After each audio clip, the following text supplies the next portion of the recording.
रीवा में फेसबुक पर दोस्ती करना एक युवती को भारी पड़ गया।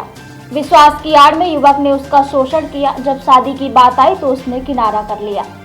मामला रीवा जिले का है, जहां एक युवती ने डीआईजी कार्यालय पहुंचकर एक युवक पर रेप का आरोप लगाया है। युवती का कहना है कि उसके युवक से फेसबुक के जरिए जान पहचान हुई थी।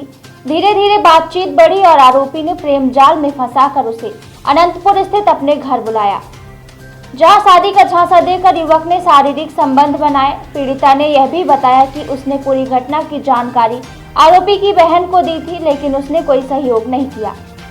कुछ समय बाद युवती को पता चला कि युवक की सगाई हो चुकी है और तिलक की रस्में भी निभाई जा रही हैं। यह सुनते ही उसके पैरों तली जमीन खिसक गई।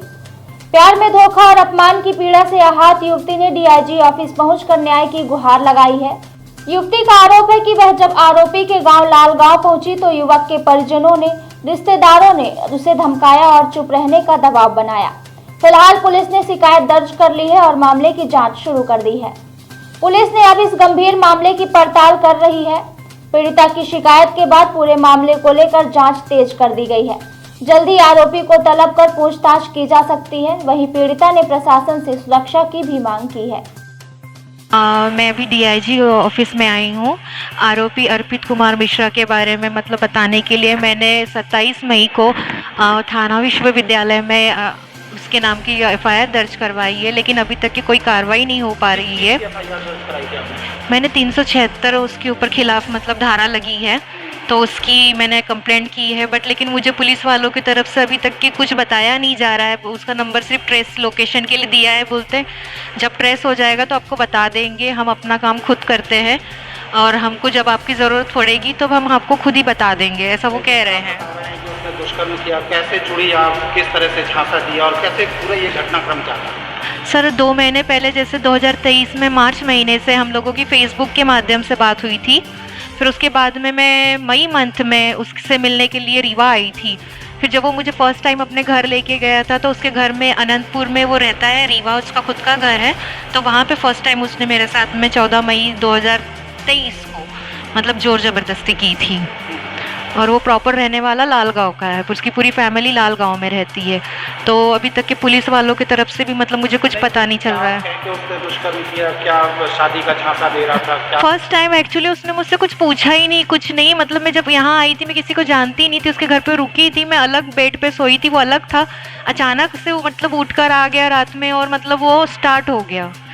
और मैं एकदम बहुत डर गई थी और उसने आजू बाजू में चिल्लाने से भी मना कर दिया था। सब रिश्तेदार रहते तो थोड़ा सा घबरा गई थी, पर मैंने ये किया था अपने आप को बचाने की कोशिश, पर लेकिन मैं बहुत चिल्लाई नहीं, क्योंकि मैं भी खुद डर गई थी कि मैं उसके घर गई हूँ तो लोग मुझे ही गलत कहेंगे।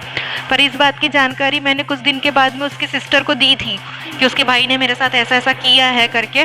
तो उसने मुझसे कहा था कि लड़का कोई भी हो, मेरा भाई क्यों ना हो, बोले आप उनके घर जाएगी तो वो अकेले देखेगा तो ये सब चीज़ें करेगा ही, और मेरे पेरेंट्स को पता चल जाएगा तो वो दोनों को जान से मार देंगे। तो इसके डर के मारे में किसी को फिर बताई ही नहीं, पर उनकी सिस्टर को ये सूचना दी थी मैंने।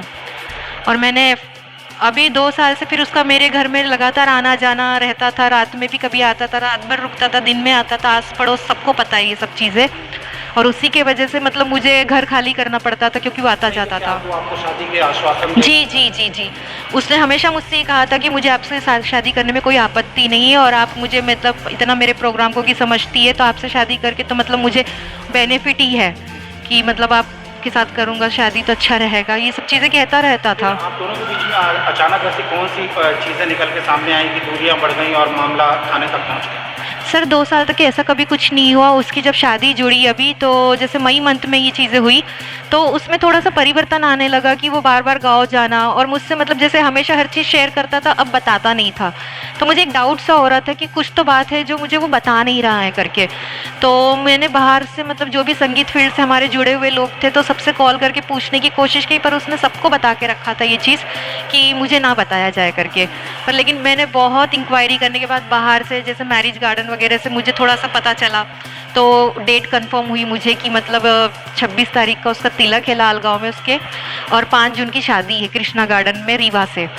तो मुझे जब पता चला तो मैंने उससे बोला कि इस बारे में बात करी कि घर वालों को बताओ अपने करके, या फिर मैं बात करती हूँ अगर तुम नहीं कर सकती, या मैं लड़की वालों को बताती हूँ, या तो फिर पुलिस के अलावा मेरे पास कोई ऑप्शन नहीं है फिर।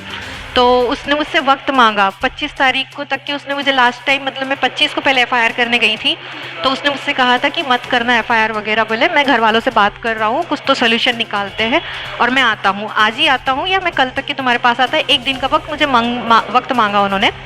तो मैंने कहा कि ठीक है, इतना दिन दिया तो एक दिन का और वक्त दे देती हूँ करके मैं। तो फिर 26 तारीख को उसने तिलक वाले दिन से फ़ोन ही उठाना बंद कर दिया मेरा। सुबह से शाम हो गई, फ़ोन नहीं उठा रहा था मेरा। फिर मैं उसके घर लाल गाँव के लिए निकल गई, अकेली चले गई मैं बस में बैठ के।